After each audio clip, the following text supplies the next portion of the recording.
Fratelli tutti!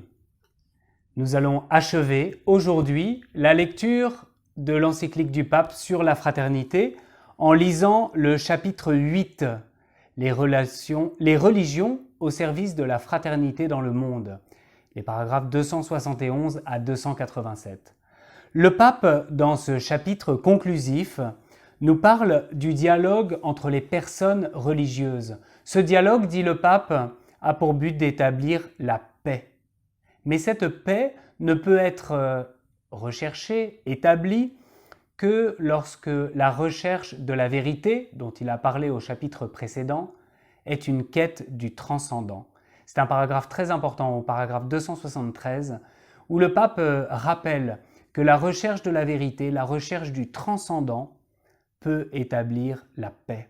Sans cette recherche du transcendant, l'homme s'enferme dans une immanence. Et je voudrais relire le paragraphe 274.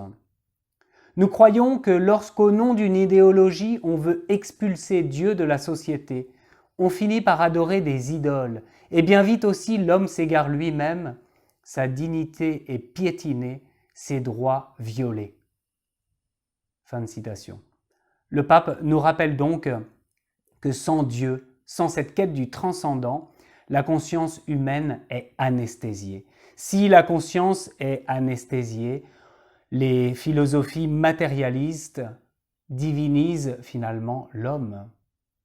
En anesthésiant les consciences de ce transcendant, c'est l'homme qui se divinise lui-même. Et si l'homme se divinise lui-même, le pape nous l'a redit, cela conduit à la violence.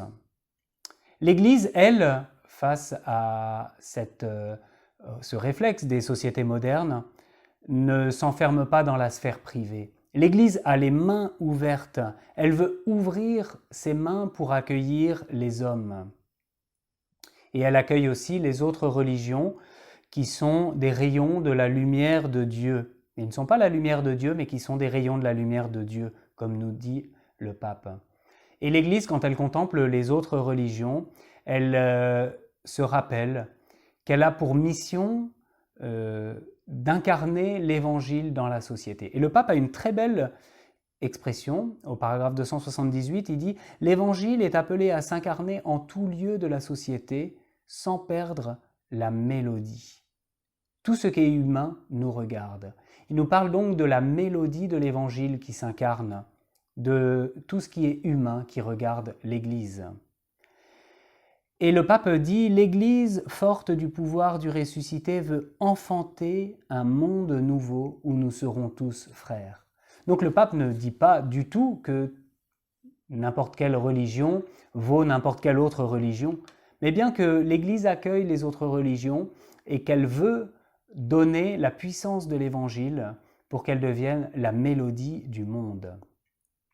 Ensuite, le pape aborde évidemment la question des religions et de la violence au paragraphe 281, où il nous rappelle que les religions qui sombrent dans la violence sont des religions qui ne regardent plus avec le cœur.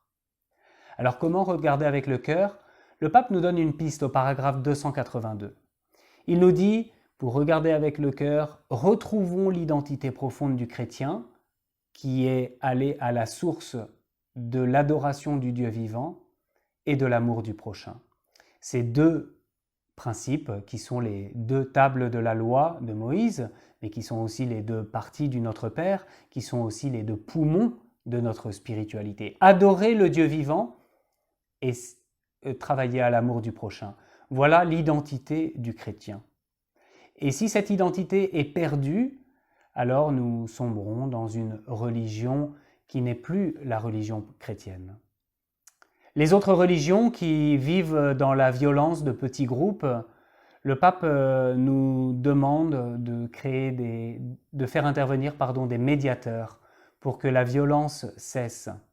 Ces médiateurs, il les envoie dans son appel à la paix et à la fraternité. Un grand et vibrant appel que le pape adresse au paragraphe 285. Au nom du Dieu créateur, au nom de l'âme humaine innocente, au nom des pauvres, au nom des orphelins, au nom des peuples, au nom de la fraternité humaine, le pape implore la paix. Au paragraphe 286, le pape cite différents témoins de la paix et de la fraternité, et spécialement Saint François d'Assise et le bienheureux Charles de Foucauld. Il nous dit même « Priez, Charles de Foucauld, pour que nous soyons des frères de toute âme ». Un frère de toute âme. Ce grand désir spirituel de Charles de Foucauld d'être frère des hommes de toute âme, le pape le fait sien. Et nous aussi, nous sommes appelés à prier Dieu le Père pour devenir frères de toute âme. Enfin, le pape conclut son encyclique avec cette prière magnifique au paragraphe 287, une prière au Dieu créateur qui s'élargit ensuite en prière œcuménique. Seigneur et Père de l'humanité, toi qui as créé tous les êtres humains avec la même dignité, insuffle en nos cœurs un esprit de frères et sœurs. Inspire-nous un rêve de rencontre, de dialogue, de justice et de paix. Aide-nous à créer des sociétés plus saines et un monde plus digne, sans faim, sans pauvreté, sans violence, sans guerre. Que notre cœur s'ouvre à tous les peuples et nations de la terre pour reconnaître le bien et la beauté que tu as semés en chacun, pour forger des liens d'unité, des projets communs, des espérances partagées. Amen. Merci pour votre écoute et pour votre fidélité. À bientôt.